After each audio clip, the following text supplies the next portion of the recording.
ఏ పనికిమాలిన వెధవ రాసింది ఇది? ఒక్క అక్షరం ముక్క కూడా అర్థం కావడలేదు. అయ్యో సార్, అది నేనే రాశాను. నువ్వా? రిపోర్ట్ రాసే విధానం ఇదేనా?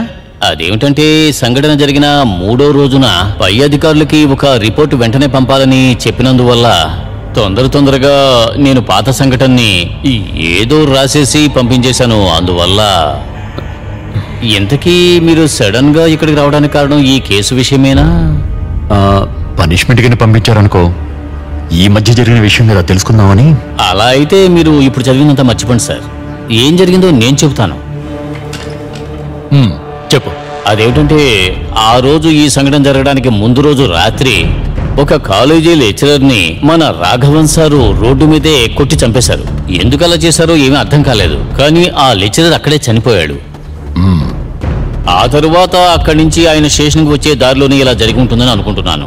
రాఘవన్ సార్ని ఎవరో దారిలోనే అడ్డుకుని చంపేశారు.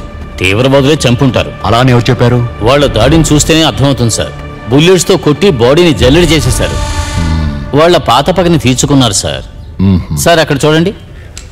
ఇంతకు ముందు రాఘవన్ సార్ వాళ్ళ కూటమిలోని ఇద్దరిని షూట్ చేసి వాళ్ళ ఆయుధాలని ఇక్కడ వేలాడదీశారు. అంటే ఇప్పుడు ఈ రాఘవన్ కొట్టి చంపాడన్న పోస్ట్ మార్టం లెక్చరర్ రిపోర్ట్, దాని కాపీ ఈ ఫైల్లోనే ఉంది సార్. ఆ తీవ్రవాదులిద్దరిని దారుణంగా చెత్త కొట్టేశారు. వాళ్ళు ఊపిరాడగా చచ్చిపోయారు. మధ్యలో ఈ ఐజీ వాళ్ళ అమ్మాయి అబ్బాయి వచ్చారు కదా, అది ఆ దేవుడికే తెలియాలి సార్.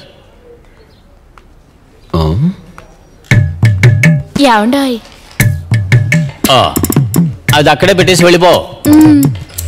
నా వైఫ్ సార్, పవళం. సరిపోయింది.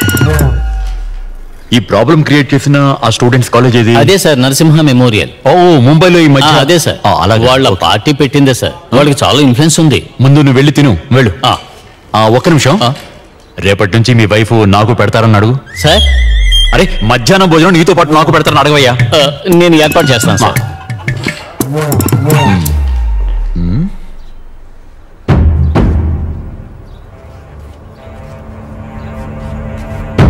కాళీపురంలోని పక్కనున్న ఏరియాస్లోను అగ్రికల్చరల్ ఏరియాని కొన్ని సంస్థలు బ్యాన్ చేయాలనుకున్నాయి. పోయిన డిసెంబర్లో మనం ఇచ్చిన డెమాన్స్ట్రేషన్ రిపోర్ట్ ని ఆ రోజు ఆర్టీఓలో ఒక పాజిటివ్ యాక్షన్ తీసుకుంటామని మాటిచ్చారు. బట్ ఏ ఒకటి చేయలేదు. ఇప్పుడక్కడ 237 కుటుంబాల్లో 100కు పైగా కుటుంబాల్లో ఒకరిద్దరికి డిసబిలిటీస్ ఏర్పడ్డాయి. ఇందులో 70% చిన్నపిల్లలే.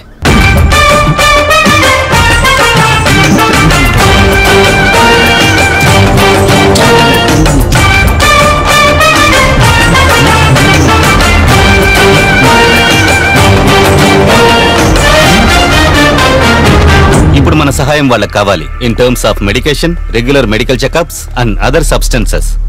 వీటన్నిటికీ పరిష్కారం కావాలనే పంచాయతీకి, ప్రస్తుతం ఉన్న ఎమ్మెల్యేకి రిక్వెస్ట్ ఇచ్చాం. దాన్ని మెయిల్లో పంపించాం. సార్, నువ్వు వెళ్ళి అబ్బాయిని ఇక్కడికి రమ్మని చెప్పు. లేదు సార్, అది ఇప్పుడే వెళ్ళి పిలుచుకురా. వీటిని ఇలాగే వదిలేసామంటే ఇది కొంచెం పట్టుకో. దారుణం పెరిగిపోతూ ఉంటుంది. So that's it for today guys. మిగతావి మాయా బ్రీఫ్ చేస్తుంది.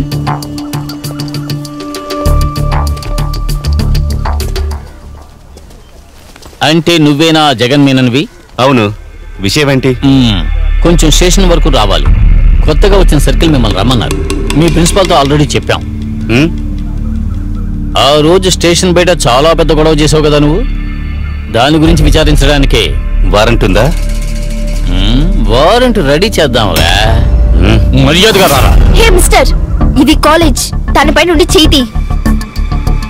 ఓహో, అంటే నీ మీద చెయ్యి వెయ్యొచ్చా? ఎక్కడ చెయ్యి వెయ్యాలో చెప్తే చాలు. హలో, ఏంట్రా మీరిద్దరూ రోజు కింద మీద పడుతూనే ఉంటారు కదా, ఎన్నిసార్లు ఎవరికి తెలుసు?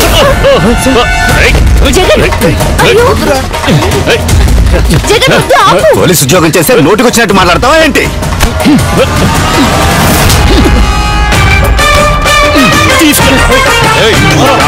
పోలీస్